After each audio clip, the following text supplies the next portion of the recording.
Avec l'entrée en vigueur de l'ASLECAF le 1er janvier 2021, le Maroc mise sur plus d'opportunités pour les entreprises citoyennes. Principal exportateur mondial d'agrumes, de tomates ou encore d'huile d'argan, la zone panafricaine de libre-échange est l'opportunité attendue par les sociétés marocaines pour mieux valoriser leurs produits de base, biens et services en Afrique grâce à la suppression des droits de douane de 90% sur les marchandises.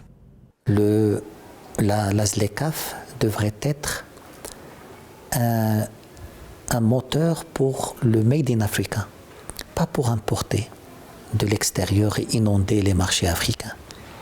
L'ASLECAF nécessite une mise à niveau des infrastructures, des lois, des textes entre les pays africains. Les niveaux de développement des pays africains ne sont pas les mêmes. Il y a des décalages importants.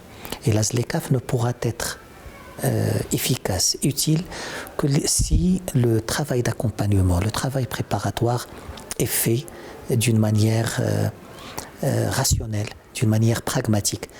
La distribution des produits marocains en Afrique va apporter un plus face à la concurrence occidentale qui devra continuer à s'acquitter des droits de douane pour entrer sur le marché africain en général et marocain en particulier, comme l'indique Mouna Kadiri, directrice du club Afrique Développement du groupe Attijari Wafa Bank.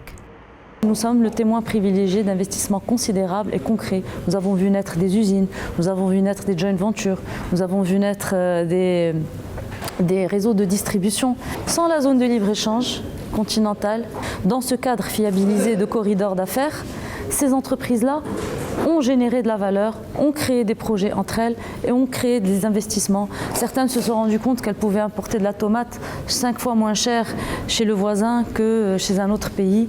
Face à la quasi-saturation du marché local, les industries marocaines voient en l'ASLECAF une grande bouffée d'oxygène, elles qui sont en pleine offensive sur les marchés africains. Aussi, ce nouveau marché commun va non seulement encourager les échanges frontaliers, mais surtout favoriser les exportations et le développement industriel.